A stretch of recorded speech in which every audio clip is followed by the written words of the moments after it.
Para bapak, saudara-saudara, hadirin kaum muslim yang mulia. Tidak bisa kita pungkiri bahwa seluruh manusia yang hidup di dunia ini mempunyai masalah. Orang miskin punya masalah, orang kaya pun punya masalah juga. Orang yang tidak punya uang masalah, orang yang banyak uangnya pun masalah juga. Orang yang tinggal di kampung masalah, orang yang tinggal di kota-kota besar juga bermasalah juga. Orang yang tinggal di negeri yang miskin bermasalah, tapi orang yang tinggal di negeri-negeri yang kaya juga bermasalah. Jadi rakyat biasa masalah, jadi pejabat penguasa juga masalah. Kalau dalam ketentaraan, kopral bermasalah, jenderal pun bermasalah juga. Tidak bisa dipungkiri.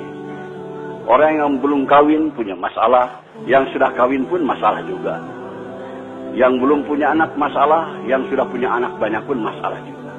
Yang tinggal di gubuk bermasalah, tapi yang tinggal di rumah-rumah mewah juga bermasalah juga. Allah Subhanahu wa taala mengutus Rasulullah sallallahu alaihi wasallam untuk menyelesaikan segala masalah manusia. Masalah manusia dunia maupun masalah di akhirat.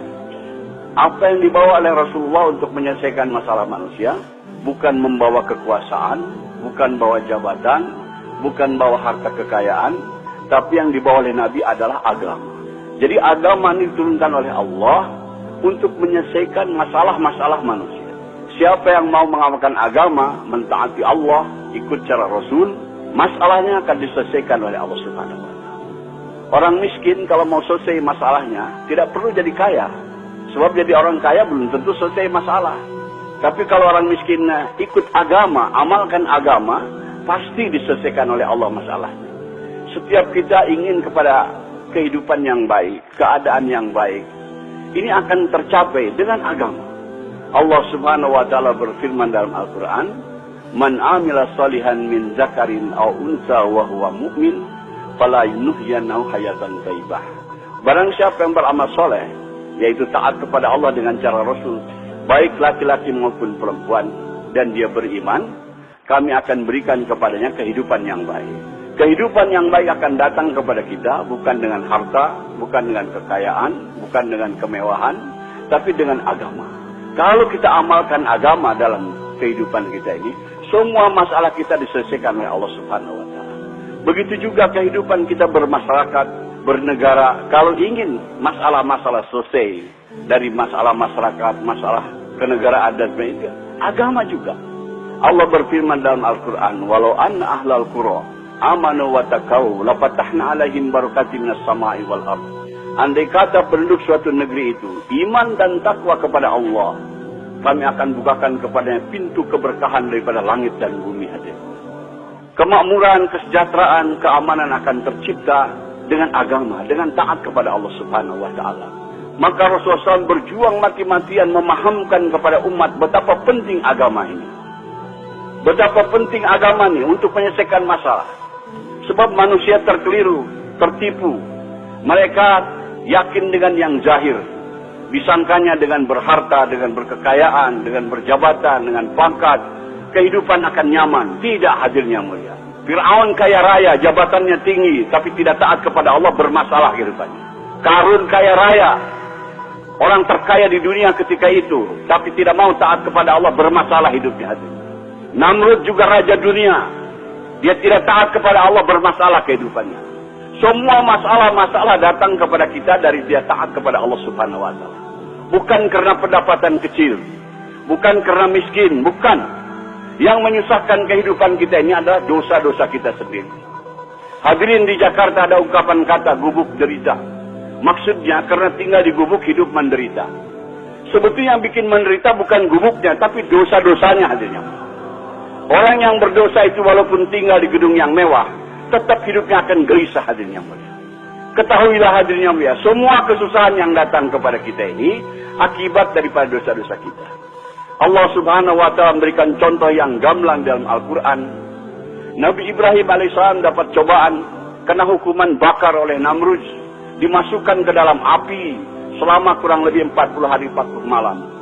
Tapi karena Nabi Ibrahim orang yang taat kepada Allah, orang mengamalkan agama, di dalam api dibahagiakan oleh Allah Subhanahu wa taala. sejuk, nyaman, sejahtera, dapat makan, dapat minum.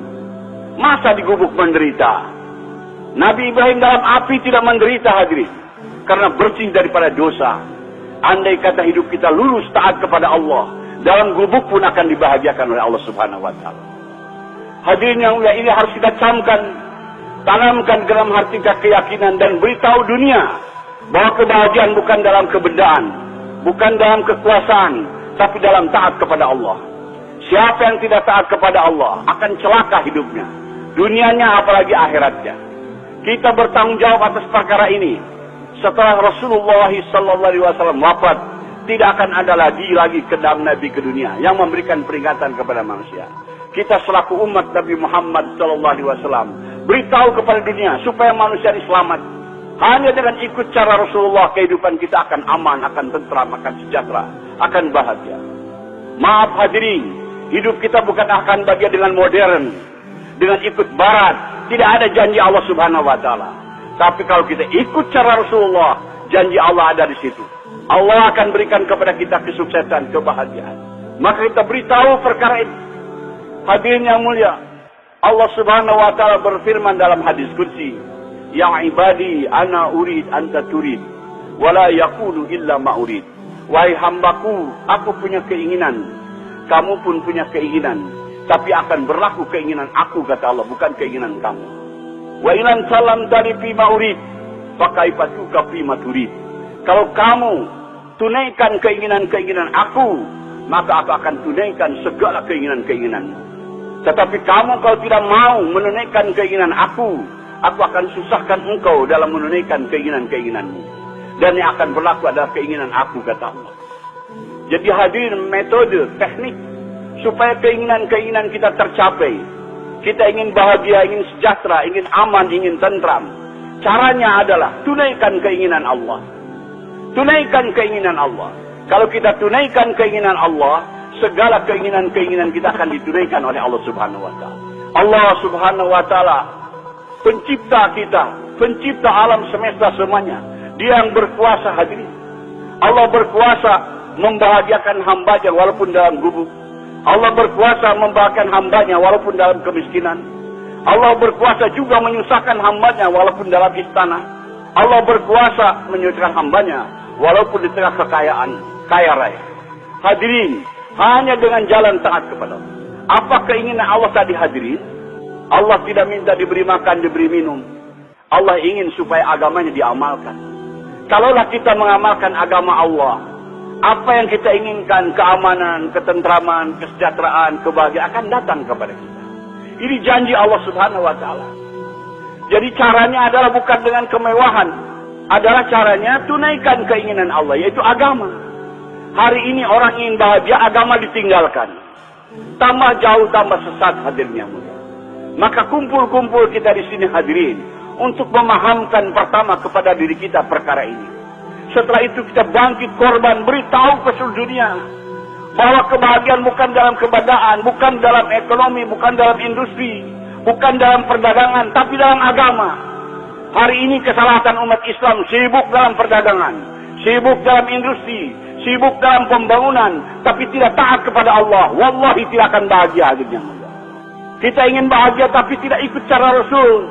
Kita mau ikut cara barat, tidak bisa, tidak dijamin Allah. Bahagianya akan datang dengan ikut cara Rasulullah SAW. Semua masalah akan diselesaikan oleh Allah Subhanahu wa Ta'ala. Betapa penting ini agama. Hadirin, segala kesusahan yang datang kepada kita ini akibat daripada dosa-dosa kita. Maka jalan keluarnya kita tobat. Nabi Adam alaihissalam setelah berbuat dosa tobat, berdoa kepada Allah, mohon diampunkan dosa-dosanya. Rabbana zalamna anfusana wa ilam taghfir lana wa tarhamna lanakunanna minal khasirin. Ya Allah, ampunilah dosa-dosa. Kami telah menzalimi kami sendiri, telah menzalimi diri kita. Kalau tidak Engkau ampunkan, aku termasuk orang-orang yang binasa, yang rugi. Nabi Yunus berbuat kesalahan, ditelan oleh ikan, berdoa, la ilaha illa anta subhanaka inni kuntu minaz zalimin. Tidak ada Tuhan yang berhak bisa melainkan Engkau, ya Allah. Engkau Maha Suci, aku telah menjalimi diriku sendiri. Begitu kalau ada orang sini punya masalah, hadirin, datang kepada ulama, ingin supaya masalah itu selesai, biasanya ulama memberikan zikir. Zikir Nabi Yunus, la ilaha illa anta subhanaka inni kuntu minaz zalimin. Baca sekian ratus. Karena kesusahan-kesusahan yang datang kepada kita ini akibat daripada dosa-dosa kita. Subhan